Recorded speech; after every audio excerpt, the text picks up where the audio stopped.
Welcome to Modern Day Missionaries, where we help missionaries thrive on the field in their daily lives. We want to help you be well so you can serve well, spirit, soul, and body. And as missionaries ourselves, hey, we get you and we got you. I'm your host, Stephanie Gutierrez. And today's episode is for the missionary whose relational and spiritual life feels, well, off. So you're doing all the right things in your relationship with God. You're praying, you're reading, you're worshiping, you're trying in your relationships with other people. You are spending time together, investing in that relationship, encouraging them. I don't know, but your connections just feel disconnected. And maybe you're emotionally numb, you're just fatigued, you're exhausted from trying to make these things work, or maybe you're just disconnected from your own soul. But what if this was not a failure of faith or effort or love, but it was just part of how your brain works under pressure? So my guest today is Dr. Karl Lehman. He's a board-certified psychiatrist with over 30 years and 40,000 hours of clinical experience integrating medical science, mental health, and Christian spirituality. And he's also the creator of the Emmanuel Approach, which is a relational prayer model used around the world to help people actually experience the presence of Jesus and receive healing, especially in those hard, hidden places of their hearts. So today we're exploring what neuroscience reveals about the missionary brain under stress and how those insights can help you reconnect with God and with others, even when you feel totally disconnected. So let's jump into today's episode with Dr. Karl Lehman. Hey, Dr. Karl, welcome to the podcast. It's so good to have you. Glad to be here. Thanks for having me. Okay, we're going to have a fun conversation today. I'm very excited about it. We're talking about the intersection of brain and spirituality. And as both a psychiatrist and a passionate follower of Jesus, which I know you are from all of our conversations, who also happens to be married to the pastor of his church, Charlotte, who also has her doctorate. What did you just say that somebody called the two of you now that you're both doctors? A paradox. We're a paradox. I love that. So you have these two sides, the brain, the mental side of things, and you've got the spirituality, and you fuse those together in a way that I've never seen before. I mean, even to the point where you developed a groundbreaking research-based way for people to heal from trauma in Jesus's presence. We will get to some of that. So let's begin here. A lot of missionaries hit these points in their journey where they feel just really disconnected, whether it be from God, from their spouse, their kids, their teammates, people back home. But there's just this feeling of like dryness, numbness. And I'd love to just ask, what is going on in the brain when we're feeling that sense of disconnection, whether it's a spiritual disconnection with God or just any type of relational disconnection with those around us? Yeah, so as will happen many times, there'll be more than one thing. So there's several things that are almost always happening. One is, God designed us to be, we're designed to be relational beings, to be in relationship with each other and with God. And God actually designed a part of our brains to provide the neurological hardware for relationships. And I call them relational circuits. That's a term that Dr. Wilder and I came up with. Different brain scientists call them different stuff, but the kind of the layman's sort of the name is in the meaning is in the name. They're relational circuits. They're the part of your brain that has been designed to do the hardware for relationships. And two different reasons. If you have a negative emotion that's more intense than you have learned to cope with, to being able to stay relational, to keep your relational circuits online at the same time as experiencing a negative emotion, that's a skill that you actually learn. Babies come out of the chute without being able to do that. And one of the things you learn, hopefully, in a healthy family and a community during your childhood, is you actually learn how to keep the relational circuits in your brain online and functioning while experiencing sadness or anger or fear or hopeless despair or there's whatever the handful of core negative emotions are that I'm blocking on a couple at the moment. But initially, you cannot do both. And so like a small child or infant, anytime they feel a negative emotion, their relational circuits go off and they kind of become little non-relational beings.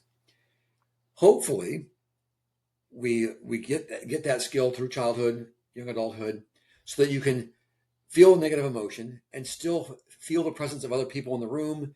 You can feel your spouses or your friends or the Lord's heart. You're aware of other people's hearts, their presence, and the relational connection. You can feel it and be supported by it, even while you're feeling a negative emotion. Now, that's the theory.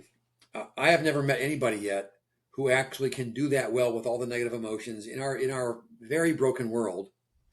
Most people get to adulthood with holes, and also kind of in each one, it's not a yes or no question. It's an intensity. How intense fear can you handle and still stay relational? How intense can anger get and you still stay relational? How intense can hopeless despair get and still stay relational? And so one of the biggest causes of kind of feeling disconnected is you're feeling a negative emotion that's more intense than the skill you've learned neurologically in your brain of being able to do both of them at the same time. Okay. So can I ask a Just, question to clarify? So with yep, relational yep. circuits, the idea is that I can maintain connection to someone while experiencing these huge, heavy emotions, and that connection stays firm. Is that right? That's when it's working as designed. Okay. So like to Correct. give an example, let's say we're talking about one of our missionaries and they're with their spouse.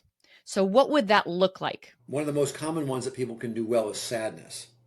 So you're with your spouse and you have some loss, some grief. You're feeling deep sadness. Your mom dies. You lost your job. I mean, something. Things. We all have sadness. Yeah. 100% chance you're going to feel intense sadness during your life. And when it works well, you can feel that sadness. You might even be crying, but you can still feel your spouse is there with you, and you can feel not just cognitively, oh, I know my spouse is on my side. I can feel Charlotte's attunement. I can feel her presence. It feels true that she's with me and that she cares about me. I'm feeling sad. I'm crying, and I feel connected to Charlotte, and I can feel her support. These relational circuits, are these for all of our relationships or just those most intimate relationships? They're for all your relationships, Okay, because I'm thinking like our and single they'll missionaries. So like if they're with a teammate or a friend. teammate, friend, sibling, pastor, counselor, coach, mentor, supervisor, Yeah. supervisee, and God. And The God. same relational circuits also, as far as I can tell, are in the middle of our ability to actually sense God's connection and have an experiential connection with God, not just a cognitive, here's what I believe in my left hemisphere, but that experiential connection. My assessment is that our relational circuits are in the middle of that connection with God in the same way as spouse, sibling, friend, mentor, pastor. Yeah.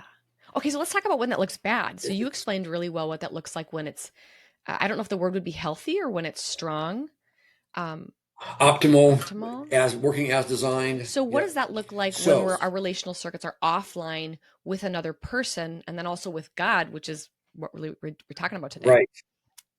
So two of the bigger fear and anger. Like the fight or flight reaction is mostly an either or. Like the fight or flight reaction has been is not about community or relationship. It's about climb the tree fast before the bear eats Yeah.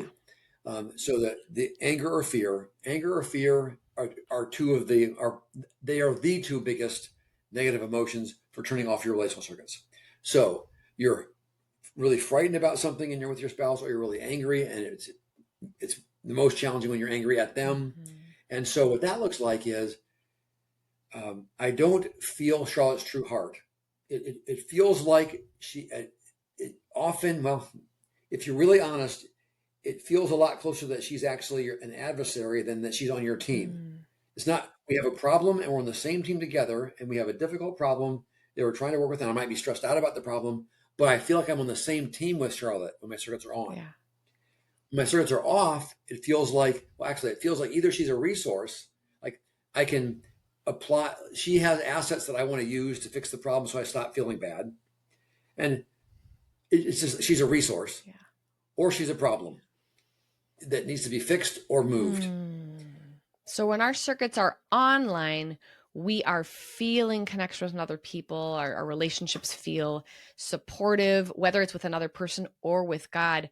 What are some of the things that either keep our relational circuits from turning on or that turn them off? You want to be relational. Your Yeah. brain if left to its own devices, your brain's going to want to go into relational mode as well as your mind and your spirit. So that's where you kind of want to live, and that's where your brain kind of goes if it's left to its own, if it's not being disturbed in some way. So the big question is, what turns them off? And like I said, one is a negative emotion that's more intense than the neurological skill you developed. Okay. And then the other one is being triggered to an unresolved painful memory. If you process it, if you have a painful experience and you process it well, it's not trauma. It just makes you wise and empathetic and strong, and it increases your capacity and your empathy and your wisdom. Now, if you do not process a painful experience successfully, then you have a trauma. And then Dr. Wilder and I, our assessment is the number one place it breaks down. I mean, it's more than we have time to discuss all the details, right. But there's a number of tasks you need to succeed at. And the number one place things fail is when you're in a painful experience, you lose your relational circuits. So you no longer can feel your community or your friends and family or God with you. You feel isolated in the painful experience. And that's, to make a long story short, that's one of the most common ingredients in trauma. And that's the most common place the processing breaks down. And that's kind of the most common, you almost could say, cause of, or it's the first piece of sort of trauma unfolding, is for your relational circuits to go off and to feel isolated in the pain, as opposed to, this is bad, but I feel I'm in community and I can feel the presence of God. Almost all trauma includes your relational circuits going off. And that's actually a part of what's carried in the memory for that trauma. So guess what happens when that trauma gets triggered and loaded back into your active, like, computer RAM? When that memory gets triggered and loaded back into the content of that memory comes forward and feels true right now in your current experience. So almost always, if an old trauma gets stirred up and activated and comes forward, it's going to turn your relational circuits off. Yeah. Okay. So each time we have that trigger experience flashing us back, we feel, usually, if we haven't processed it well, you said we're feeling kind of isolated. So we're wanting to withdraw from people, withdraw from God. Is that how that plays out? You're not going to think about withdrawing. Okay. It's just that in a matter of seconds, as your circuits turn off, you feel, it's like you don't even feel that relationships are important. You don't feel like you want to. You just, Charlotte and I joke about there being two versions of each of us. There's a relational mode Karl, and there's a non-relational mode Karl. Like, when my circuits are off, I'm really a different person in a very profound way than when my relational circuits are on. When they're on, when your circuits are on, you want relationship. You can feel the desire for relationship. Yeah. And any person that's with you, that you feel connected, it feels like a resource, that you feel joy being connected. It feels like a community that you want to be a part of, and you can perceive their true heart and you feel compassion for them. When your circuits are off, just the way your brain spontaneously works, there's no choice involved. It's just the way it's wired. If your circuits are off, you do not feel desire for connection. You don't feel connected, and you don't even feel the desire for it. It feels like, I did this lab myself. I mean, I started my healing journey to my profound, sobering, humbling, horrifying discovery that I was subtly triggered, and my relational circuits kind of dim, almost off or off most of the time. And I had learned to be obedient. My left hemisphere was very strong. I was very productive. I tried to choose to obey all the things that the Bible teaches. I would choose to try to be a life-giving person. I would choose to not be malicious. I would be, you can be honest with your relational circuits off. You can work hard. You can not do most of the, you can keep most of the 10 Commandments just by choice with your relational circuits off.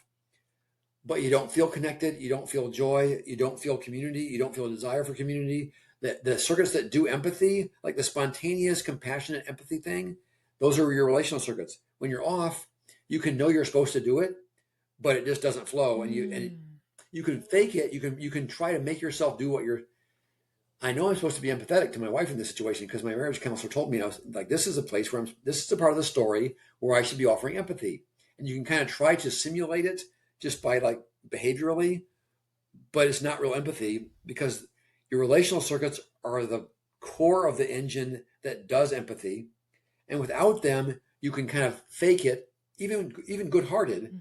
But any person on the receiving end is like, in fact, Charlotte and I have had this conversation. Sweetheart, I can tell you're trying to empathize with me. I appreciate the effort. I mean, I appreciate that you're trying to do the right thing, but your relational circuits aren't on. And it's like, it's why don't we take a break and fix that? And then I will really appreciate real empathy. Yeah. So if we think about this in kind of a reverse engineering way, then, so if I find myself, I'm on the field and I find myself in this dry, burned out type place, a question I might want to ask myself is, are my relational circuits off? Where's this coming from?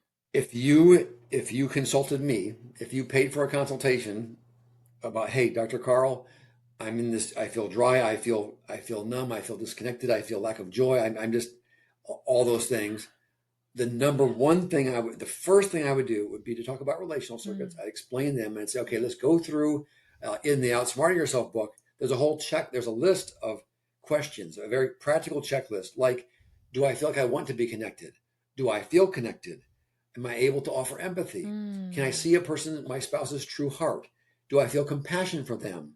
Do I feel like, are they an ally that I want to work with, or are they a resource or problem to be fixed? There's a whole list of questions that are pretty straightforward. And the book includes like a whole page of examples of this is exactly what it would look like in the actual world as an example for each of them. And to learn about relational circuits and then be able to learn to recognize when they're on or when they're off. That's the first thing I would talk about. Yeah. Okay. So this is good. This is good for our human relationships and for our relationships with the Lord. So like, I'm just thinking, what if that's me? What if I find myself in that place and I'm like, all right, I guess my relational circuits are off. Where do I go from here with God and now with what? others? Yeah. 100% chance every single person you right now, Stephanie, and every person listening will sometimes have your relational circuits off. I have not met a single person that I've been with for a day where there are not at least little places where they somebody cuts them off in traffic, or they drop a phone call that's important, or they step in dog poop and track it onto their carpet. I mean, like there are 1,000 things that will turn a person's relational circuits off for a little bit in a mild way. Not a single person in the world gets through life. Actually, I doubt anybody gets through a week, let alone your whole life, without little bumps where you lose your relational circuits. And then, of course, much bigger things, it'll turn them all the way off for hours or days. But I can promise everybody listening, occasionally your circuits go off, at least for a little while, for various reasons. So that question applies to every single person in the world. Great. Now, so back to the question, so what do I do? Well, yay, that's a very important question, because the next thing I would talk about is, so what are relational circuits? How do you tell if they're on or off? And then the next piece is, so when you notice they're off, here's the specific things you can do. 2 parts of the plan. First half of the plan is get them back on right now. One of the most important things you can do is know about them and recognize when they turn off. When you notice they turn off, then you can use specific tools to get them back on again. And that book has a whole chapter on each of the 4 main tools that I practice, I use in my own life, I teach about. So one is deliberate gratitude. You can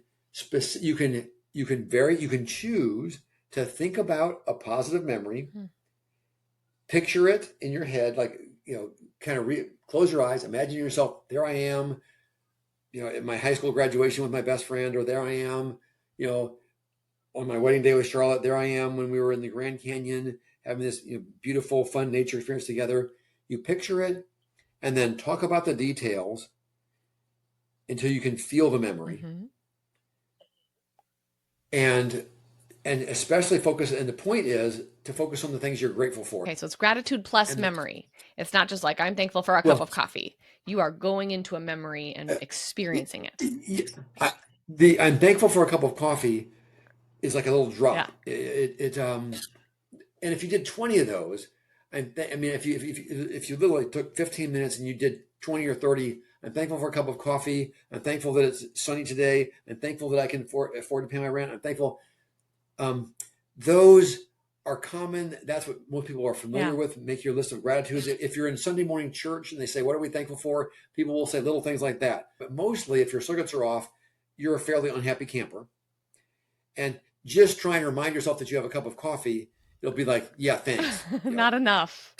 So enter into a memory. Entering into a specific memory that actually happened to you, neurologically, that's especially powerful. And then you stay with it and focus on the details until you start to feel gratitude. Okay. Now, there's a verse about the sacrifice of praise. Yeah. Now, this will feel like a sacrifice because when your circuits are off, you don't want to go to a positive memory. You can't feel that it's going to help. Your internal response is, like, it's a waste of time. That's stupid. And why would I want to try to find something positive about my wife anyway? She's a poop head, and I want to whack her. I don't want to. And it's hard to find them. Yeah. And when you do find them, for the first 5 minutes, you can't feel it. It's obedience, which the more you do it and prove it works, you'll trust me more. But at first, it's particularly hard because it's a faith walk. It's like when your circuits are really off, you don't feel like you want to. You can't feel that it's going to work. It's just like, it's pure obedience. I'm going to do this crazy brain thing Dr. Karl said. Close your eyes, enter the positive memory, focus on the details until you can feel the memory. And it helps. It's especially effective if you can talk to another person about it. But okay, Karl, this makes perfect sense to me because I'm picturing, so like I got some really big, hard news a couple days ago and it threw me and I felt a little bit like I'm disassociating for a second. I'm sure my relational circuits were offline. My heart was racing and I was like, what's happening? And so I felt that disconnection that you talked about. And I remember just kind of sitting there for a little bit, kind of dazed. And I will say the biggest way that I was able to pull myself back in, it was with another person. It was with my husband, Danny. And we actually did exactly what you're talking about. We went back. I was thinking about, the Israelites where God was like, go back and remember what I did for you. And so we went back to these places of God's faithfulness and together talked about those, felt those. And for me, it was even more powerful doing it with him instead of by myself because we got to stir each other up and got to this place where I felt settled, peaceful, and probably back online. I wouldn't have known what to call it at that point, but back online. I can promise you, if we could go back in time and I could be with you in the room, at the front end of that, while you were all upset before you did your gratitude thing, we could go through the checklist. I can promise you, there would be no, your circuits would have been off. And you describe exactly. And there's a whole section of, let's see, it's the big line book. There's a whole chapter on how God designs our brains to work best in community. Yeah. I mean, your brain is actually designed to work best in community in a whole bunch of ways. That could be a whole nother hour. It's fascinating and cool and amazing and beautiful. But one of the ways in which that's true is when you share with another person any content, like you're remembering something, you're connecting with a positive memory, and you're describing the details that you appreciate most. As you describe it to another person, it actually pulls it through your brain in a way that helps you feel it more intensely and recognize its importance more powerfully. It's just the way your brain's wired. So what you just described there would be one of the absolutely Dr. Lehman's prescriptions of how to get your relational circuits back on. With another person, think about a positive memory or a series of them and focus on the pieces that you're grateful for until you feel gratitude.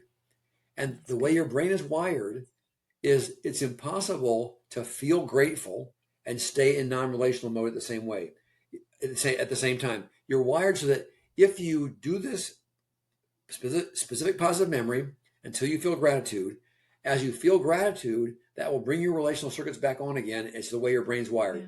So what does that do with our relationship with God? How does that help us connect with him again? Coach Ben here. Are you a missionary? Are you trying to find next steps to becoming one? Well, Modern Day Missions, we're a payment processor for missionaries just like you. You may be thinking, like, payment processor, what is this guy even talking about? So let me break it down. We make it simple for you to receive donations and for your donors to give. It's as easy as that. As the largest independent missions organization in the U.S., we currently serve more than 1,100 missionaries across the globe, helping missionaries get on the field and freeing them up to do what matters the most, what God's called them to do. Now you may be thinking this guy isn't so crazy after all. It kind of sounds like he's talking about me. Well, I want you to know we're always thinking about you and how we can best serve you. So we want to connect you to resources designed to help you flourish, like this podcast you're listening to right now, and a full-time staff that's dedicated to helping you with your admin, and free access to me, a fundraising coach, among many, many other things. So don't take my word for it. Check out everything at modernday.org. It's right here. It's pinned to the corner. Just click that link. And like I said, it's free, and we'd love to serve you. Now, I know you're here to listen to Stephanie talk, not me, so let's get back to the episode. Turning your relational circuits back on again is going to help you connect with God just as centrally as it's going to help you connect with anybody else. When your circuits are off, you cannot feel the actual tangible personal presence of God when your circuits are off, because that's the hardware God gave us to actually be in the middle of that felt experience. Mm-hmm. So turning them back on will actually put your brain back in a place where you once again can feel connected to God, which is a really big deal. And that's a really, that's actually the most important. It's nice to have this with your spouse and with your boss and with your friends and with your family. But the most important application for all this stuff is our relationship with the Lord. Yes. So this is not just for in moments of trauma or being re-triggered. This is in any moment of any type of stress where our relationships go offline. The way we can get back online with those around us and with God is by entering into these positive memories, stirring ourselves up, like the Bible talks about, and getting to that point where we're settled again. We can feel other people's presence and God's presence. So, okay, what a great way just for people to know when they're feeling dry, when they're feeling off, when something's offline, go to that positive memory. So you're saying that's the number one thing that people can do to establish reconnection with others and God. That's one of four. Okay. There's actually one that's even more powerful. That's one of four. I want to hear that one. There's one that's even better. So, and I'll do a little suspense here. I'm going to give you that one third. Oh man. So the gratitude thing, and the worse you're feeling, the harder it is at the front end to do that positive memory piece. So just giving people a heads up. Okay. And after you've done it a few times and you've proven to yourself, oh my goodness, this works, you'll make yourself do it. Yeah. The most difficult is the front end when you're just starting, and the worse you feel, the harder it is to do. So just having said all that, that's the crash course on intervention, first intervention, positive memories appreciation. And a quick caveat, if I can throw this in, it sounds like you're not saying don't feel your feelings, like go into toxic positivity. You're not saying that. You're just saying with all those feelings, this is what you can do. Yes. You acknowledge the feelings, you validate them. Yes. If you invalidate somebody's negative emotions and try to just make them hop to gratitude without validating them first, it'll just make them angry. Try it. Actually, everybody has. Everybody listening is thinking, I've tried that. It doesn't turn out well. Not with a child or not with your spouse or not with anybody else you work with. Okay. I'm uncomfortable with your negative emotions. Can you please stop feeling them so I feel better? Just be happy. They'll say, come a little closer so I can punch you in the nose. Yeah. I used to do that. That's how I know it doesn't work. Very good point. And it's actually going to come back in a little bit to amplify the third resource. Okay. So second one is just calming.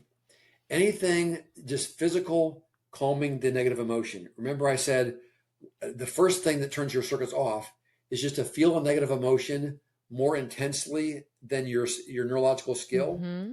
So anything that just brings the intensity of the negative emotion down will make it easier and easier for your brain to get back into relational mode.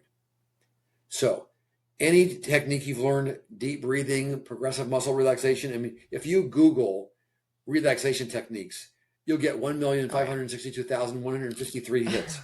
So there are really good resources about physically calming. Yeah. And the key is to find one that works well for you. As far as, just get up. As simple even as, okay, I'm really triggered. My circuits are off. I'm afraid I'm not going to be constructive here. I'm going to take a break and go walk around the block. Like physical activity. It's as simple as that. Some people, if you're not too upset, just walking around the block, taking some deep breaths and getting active can do it. Would this be good to do before that positive memory piece? Actually, yes. And if you do this experiment, you can do it. Be upset or catch yourself being upset with your relational circuits off and try to just go straight to the positive emotion, to the positive memory and appreciation. Do that experiment. It's very hard. It's possible. I've done it, but it's very hard. Then try, I'm upset. My relational circuits are off. First, I'm going to just calm. I'm just going to decrease the intensity of negative emotion. And then I'm going to do the positive memory and appreciation. Yeah. You can do that experiment in your own home. And I can promise you that it's when you put the two together in that way, it works better. Okay, good. Okay, now you've been teasing us with this giant third step. Yes. I want to know what it is. So the third one, the way the piece of the circuitry that God designed for the most powerful way to bring your relational circuits back on again is to receive attunement. Is to have community, have another person or the Lord who you actually kind of get words for what's upsetting you. You kind of focus it, get words for it. I'm really, really angry because my best friend just, betrayed me in the business and took my bonus and took credit for my project. Or I'm really, really frightened because I just lost my job and I'm afraid we're going to lose the house. I mean, get words for this is why I'm really upset and articulate it, clearly enough so you can it makes sense and you can really feel it intensely.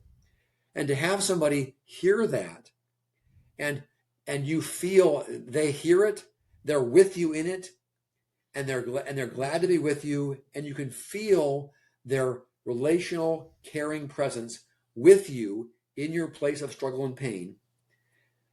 They offer attunement, and you receive it.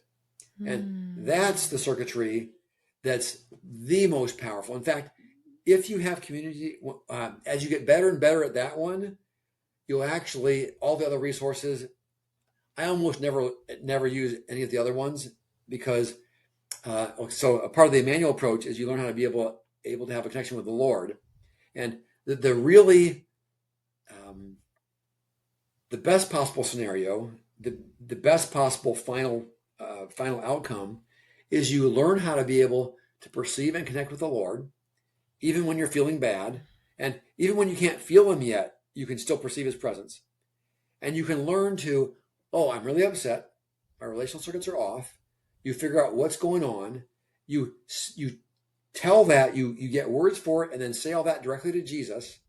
And even as you're doing it, you'll be able to feel the truth that he's getting it. He's listening to you. He correctly understands it. He is correctly perceiving and understanding your heart. Why am I upset? Get words for it. Say it directly to Jesus. Perceive the truth that he's with you and hearing it and attuning to you. That calms you down. Wow. It gets your relational circuits back on and calms you down more effectively than any of the other tools. And the cool thing about that is Jesus is always with you. He's never triggered. Yep. Like your spouse might be triggered with you. Your friend may not be present. It may be how many times do you wake up at 3 a.m. and you're all upset about something? And most people don't want to get a call at 3 a.m. True. There's lots of times when you're the most upset and you need the help and you need help the most, where your human community is hard to get to, or they're struggling. They're also struggling. If you and your spouse are in the same crisis, they might be triggered and non-relational and needing help at the same time. You're both drowning, and holding on to each other as you go down feels a little bit better than being all by yourself, but not much. Right. It's not gonna get your circuits back on. Mm-hmm. Is it the same way as somebody else whose circuits are still on, which they need to be to offer attunement? Mm-hmm. The cool thing is this does work for community. I mean, this is one of the huge things for parents. An ideal thing for a parent to be able to do is to understand attunement and be able to recognize when your kid's on fire, their negative emotion is bigger than their relational circuits. Yeah. They're upset. Their relational circuits are off. They're in non-relational mode. They're in a miserable neurological brain, spiritual mind, heart place. Yeah. And if you can help them, sweetheart, what's the matter? Okay, help me understand why are you so upset? You look so frightened. You look so frightened and upset. What's the matter, sweetheart? You help them get words for what the problem is. And as you then attune to them, you're with them in their place of distress. They can feel that you get it. You're listening. You're actually even helping them get words, and they can feel you're with them. You understand them. You understand their pain and the problem. As you're able to offer attunement and they're able to receive it, that is like one of the biggest resources you can provide for a child as a parent. Yeah, you're so right. Same thing for spouse. Oh, absolutely. And you can see good parents do this. And even if they don't know any of the brain science, They do. Good parents, and you can be a third world culture, a third grade education in some jungle in Africa, and if they had good emotional training, you'll see good parents do this, knowing nothing about the brain science, and you can watch it work. I mean, you see a parent find the child in distress, join them in that place, offer attunement, and you can see as a child receives that attunement, as they feel seen and heard. I'm no longer heard. I'm no longer alone. I'm understand. My parent, she understands why I'm upset, and she's with me here. You can just see, they feel connected again. They calm. Their stress goes down. I mean, it almost feels like magic when somebody really does it well.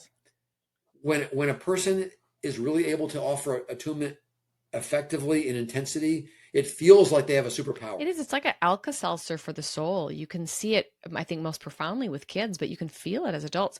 I love this particular point because in each one of these points, we've been talking about things that we can do to get back online and, reconnect with God and with others. This is something that, all of them we can help other people with, but this one, so evidently, we can not only seek this out, but we can be this for others. I know, so many people on the mission field, all people on the mission field, we're working with other people, and we're working with people who are triggered, who are frazzled, who are, as you say, going offline all the time. Yes. And so by attuning to the people in our lives, we are doing the spiritual work of being with them, feeling with them, Yes, and helping them come down into that place where they can get back online again with other people, with each other, and with the Lord. I love that point. I was just with a girlfriend this morning. We regularly take walks, and we each had really big things to share with each other this morning. And that was my experience. I mean, when I was sharing, she was just immersed in the story with me. And then she was sharing her big story, and I was right there with her. And I came home feeling like $1 million. I mean, we were just almost like giddy by the time we said goodbye. Oh, And I mean, it was really heavy stuff that we had to share, but that experience of carrying it together, wow, is that powerful. yes. And you just described that so well, Stephanie. You can feel it. You just described, had suffered a big negative event. You were feeling terrible. I'm sure your circuits were off, and you could feel how profoundly positive, powerful it was for her to offer attunement. You don't have to even call it attunement, but that's what she did. She was with you in that place of suffering, and she understood your heart, and you could perceive that she correctly saw your heart, and she understood what you were saying, and she was with you there, and you could feel, oh my goodness, that was unbelievably helpful. It was. And You're so exactly right. thinking about this too, so this was the same event that had happened to me a couple days ago. And so interestingly, this isn't always a one and done thing. So I'm thinking about that amazing experience I had with my husband and God the other day. Felt so good. And then was just feeling it a little bit again yesterday, a little bit again today. And so, as with many types of healing, this is something that can be progressive as well. And so, having multiple people in our life that we can share things with. Not everybody has that, but if you do, having a couple safe people who you can continuously have that experience with, or with the same person over and over again. And you started to hint at this a little bit, but for people who maybe are more isolated, lonely, don't have those type of resources, there is obviously the resource of looking for a counselor, or looking for a mentor, or looking for somebody. Yep. And then there is, as you said, the 3 a.m. when you're like, it's me, myself, and nobody else. How can we receive attunement from God? That's the superpower, the infinite resource, is that Jesus is always present.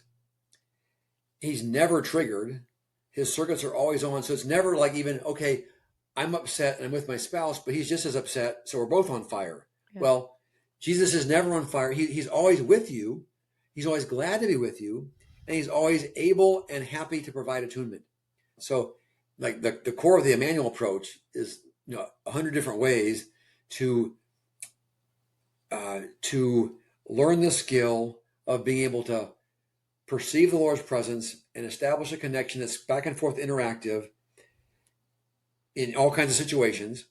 And when you get that in place and you remove a lot of the blockages so that it happens easier and faster, and you're able to do it when you're in distress, no matter what's going on, 3 a.m. or, fill in the blanks of all the situations where you do not have community with you, or you don't have community that has the skill to offer attunement. If you are able to get to this place in your Emmanuel lifestyle, you can do this with Jesus, and you can receive his attunement, and that's the always present and always enough. And in fact, this is a story for me. I have a weird neurological thing, some kind of chronic virus stuff that it's kind of comes and goes, and occasionally I'll have terrible neurological pain that it's very unpredictable. Sometimes it'll last, for a few minutes or a few hours and be mild, and occasionally it'll fire up and it'll be terrible for weeks, to the point where it's, if it's bad enough, it's like thankfully it's only happened in the last 15 years, like for a whole week. That's just unbearable. But even just for a few days, and it's intense enough that I mostly can't sleep. Wow. Maybe if you've ever done the experiment, if you're in a lot of pain, you'll be unable to sleep until your fatigue is so extreme that you basically just pass out. Wow. That you're so exhausted that you can fall asleep even though you're still in horrible pain. But you wake back up again as soon as you get a little bit of rest. So you wake back up again and you're still exhausted. You're not mind-bogglingly exhausted, but you can get a couple hours a day when you're so utterly exhausted you just pass out. But it's a horrible, if you do that for 3 days, it feels like, when this happened to me for 3 days, and it's like the third night, and I've had, a couple hours of sleep a night, and it's 3 a.m, and also at that point, I don't know, is this going to go on? This could go on for a week. In fact, is this number of different doctors, nobody, it's like, it's a untreatable, kind of unpredictable. As far as I can tell, there's sometimes there'll be that neurological pain has fired up in certain places kind of more mildly and stayed for months. Oh my goodness. So there I was, 3 a.m, and I'm thinking, what if this stays like this for 6 months, where I'm getting 2 hours of sleep at night? I can't function. Like if I don't take pain meds, I'll be in so much pain I won't be able to function, and I'll get 2 hours of sleep at night. If I take enough pain meds so I can sleep and not just feel like I'm in torture, I'll be unable to function. I can't see my pain. I'll be totally disabled. And I could not, it's like, I can't picture how I can survive. This just feels impossible. Yeah. And I remember thinking, if this stayed like this for 6 months, every day, the number one, it would just be like, not commit suicide today. Right. So how did you experience God's attunement in that type of a moment? Yeah. So I thought to myself, hey, I wrote the book on this. I'm like, hey, wait a minute. Jesus is here. And initially when you're in that place, you can't feel him at the front end, but when you get enough skill at this, the faith piece will be strong, and you can apply the theory even when you can't feel it at first. So I know Jesus is right here. Lord, I welcome your presence. And I got words for what are all the things I'm panicking about, what feels hopeless, what feels terrifying, what feels unbearable, including I'm in excruciating pain right now. And I just started talking, okay, I know he's here right in front of me. And I just started talking to him directly about, just sharing all the words I had just got about what exactly is so hard, and why is it so frightening? Why is it so hopeless? Why does it hurt so much? And as I did that, within 30 seconds, I could start to actually perceive, subtle, but I could perceive a subtle image of his face. It felt true that he was there with me, listening. And then in 30 more seconds, I could feel his attunement. I could feel his presence with me. And here's what's crazy. In 2 minutes, where it felt like he was there with me and he was understanding, I could feel his attunement. As long as I was looking right at his face and just talking directly to him about the pain and the fear and the hopelessness, it was like I was okay. I kid you not. In 30 seconds, I could start to perceive his presence. In a minute, I could feel his attunement. In 3 minutes, I'm like, this is really, really hard, but as long as I'm focusing on Jesus and talking to him, I'm okay. Yeah. I felt like I'm completely fine. Wow. I'm walking through the valley of the shadow of death, and I'm looking in the face of Jesus, and I'm okay. I mean, it sounds crazy and bizarre, but it's like, it felt like I'm completely okay. And if I looked away and started thinking about other stuff for 1 minute, I was back in horrible land. You were like Peter on the water, just staring into the face of It was, Jesus. yes, yes, yes. Yeah. Well, and Karl, not just on yourself. I mean, when I've read through the Emmanuel Approach, you've done this approach with thousands of people, and a lot of them have been missionaries. I mean, that's what was so fun. That was, I think, where we initially connected, is you've seen this work for people on the mission field, those who are sent and those who are serving, which I think is just so powerful. I want to make sure we don't miss that fourth step, though. I'm nervous. I'm nervous we're gonna miss it. Yes. So calm the intensity of the emotion, bring that down. The positive memory is easier. The best one is attunement. The more you master that one, you'll find yourself not even needing the other two. But it's nice to have a rich toolbox, especially for teaching folks. And then the fourth one is just clean, non-sarcastic humor. It's kind of just a little bit of icing on the cake. That's not what I pull out of the bag if somebody is totally on fire in some huge trauma. But you'll notice that is a circle of friends, or if you're on a team together, if you know somebody well, you're a partner, a colleague, or a circle of a team, you'll learn that if you can, and you kind of can develop the skill as a team, as a couple, or as a team, if you can kind of, any way we can see any funny side of this. And if you can do that and laugh about it, it's like in 15 seconds, where you're actually feeling humor and laughing, your circuits will be back on. So it's just kind of a fun, it's a fun icing on the cake to sort of just be aware of. And it's almost more entertainment, because you'll notice, like, occasionally you and your husband will be in some tangle and you'll remember some funny thing together, and all of a sudden you're back on the same team again. Like, totally. There'll be some part of it that's humorous, or you'll kind of initiate with vulnerability about, like, oh, this is so goofy, I can't believe I'm doing this. Then he'll do this little smile, and you'll both realize this is so ridiculous. And all of a sudden you're laughing together. Yes. And your circuits are back on, and you're back on the same team. It's so true. The Gottmans talk about that quite a bit in their marriage research, and I love it. We do that actually quite a bit, and it's funny. We have all these weird little things we say to each other, and I love it. I mean, and you can even, there's been times I've laughed with Danny, with, where I've been like, kind of looking for a compliment. I mean, sometimes you kind of do that and you don't get it, and you're like, I put a lot of effort into how I'm looking right now. So I'll just like compliment myself, like in a non-sarcastic, not passive aggressive way. I'll just be like, oh my gosh, Stephanie, you look so good right now. What did you do to your hair? And I mean, and I'll just do this whole thing, and then he'll start laughing and I'll start laughing. He'll be like, oh, I'm sorry, I wasn't even paying attention. And I'm like, do I look awesome? I mean, simple little things like that. You can do to really bring levity to a situation. Yes. And a couple like Charlotte and I, we even have kind of, as a team, we've learned, kind of agreed upon little things where, if someone makes a joke, and instead of attuning to you, just like they say, just be happy because your negative emotions are making me uncomfortable, bad.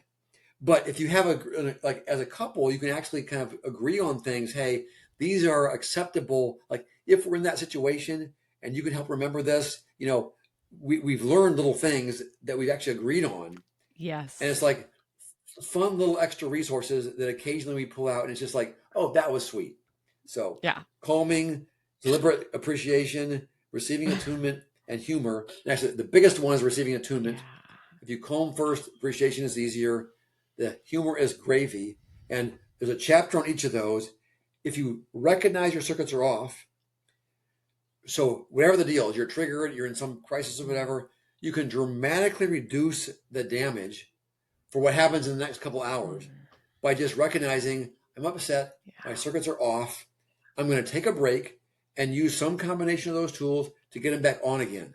Okay, whatever mess you would have made, and you can do this experiment, if you leave your circuits off and try to fix a situation, if you keep pounding away at it with your partner or your colleague or your sibling or your spouse with your circuits off, if you have enough skill and you've read all the books, you can occasionally eventually succeed. And it's long and hard and painful and messy. Mostly it doesn't. Usually you end up making a worse mess that you both have to apologize for later. Yes, that's true. If you recognize, I'm upset, my circuits are off, oh my gosh, sure enough, and I even know it's triggered. Give me a timeout. I want to get back. I want to get my circuits back on, and that's like the thing. Husbands love your wives as Christ loved the church. So it's for husbands. Like one of the biggest ways you can love your wife is recognize when your circuits are off. Take responsibility for, oh, I'm upset. My circuits are off. I'm going to go get them back on and come back in again and be a life-giving husband. You take a break and get your circuits back on again, and the mess you would have made doesn't get made, and you'll be back on the same team, and you'll be amazed at how much better. It's just, oh my goodness. I love it. Short term, I love it. huge benefit.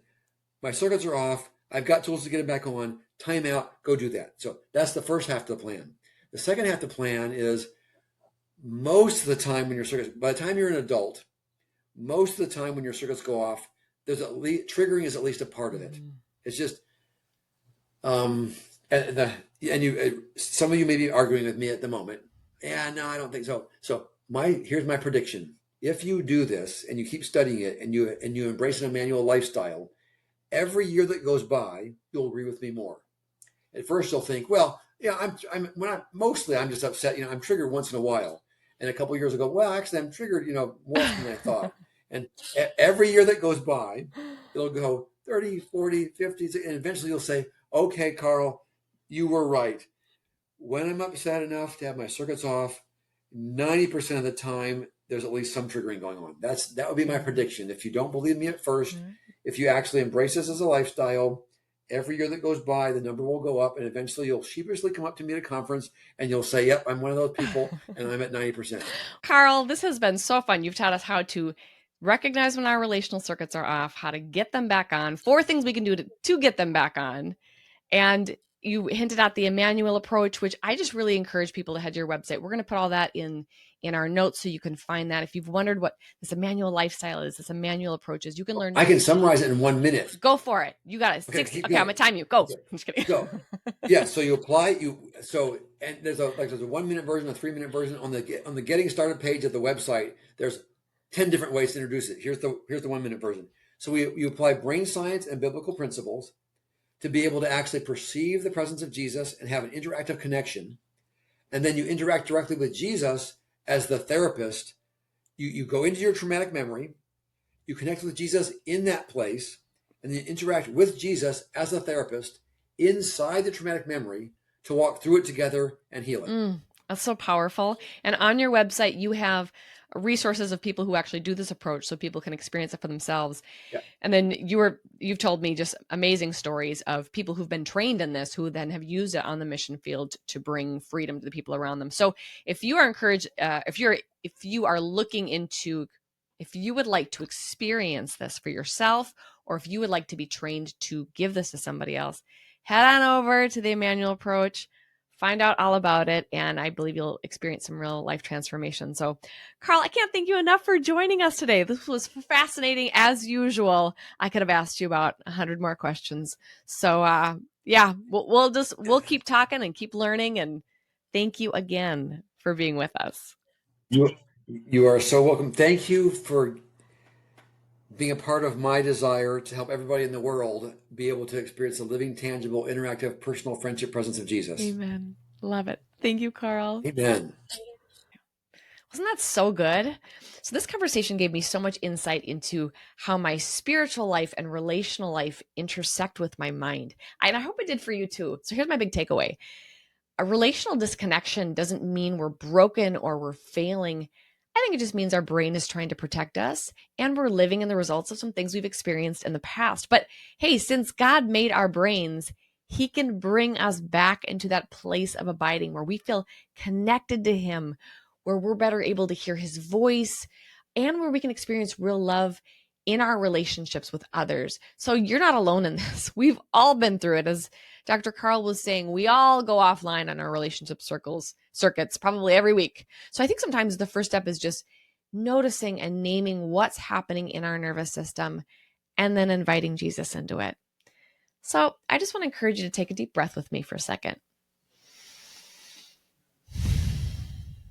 One of my favorite prayers is from John Eldredge, and he says simply, I give everyone and everything to you, Jesus. I give everyone and everything to you. So let's just do that together today, this week, and in the months and years ahead. And I want to encourage you to explore more of Dr. Karl Lehman's work at emmanuelapproach.com and at outsmartingyourself.org, both places where you're going to find all kinds of guides, tools, research, and help to walk out what we talked about today. Also, be sure to subscribe, leave a review, and share this episode with another missionary who you think might need to hear it. We are so glad you're a part of this community, and we'll see you soon. Hey, missionaries, I've got a question for you. How are your finances on the field? Also, are you feeling supported by your senders? At Modern Day Missions, we make it simple for missionaries to receive donations and for their donors to give. As the largest independent missions organization in the U.S., we process donations for more than 1,100 missionaries to and from countries all over the world, helping them get on the field and freeing them to focus on what they're called to do. And we also create and connect missionaries to resources that help them flourish on the field, like this weekly podcast, fundraising coaching, and our resource-packed newsletter. So connect with us at modernday.org to explore our free resources and discover how we can serve you. We're so glad you joined us today.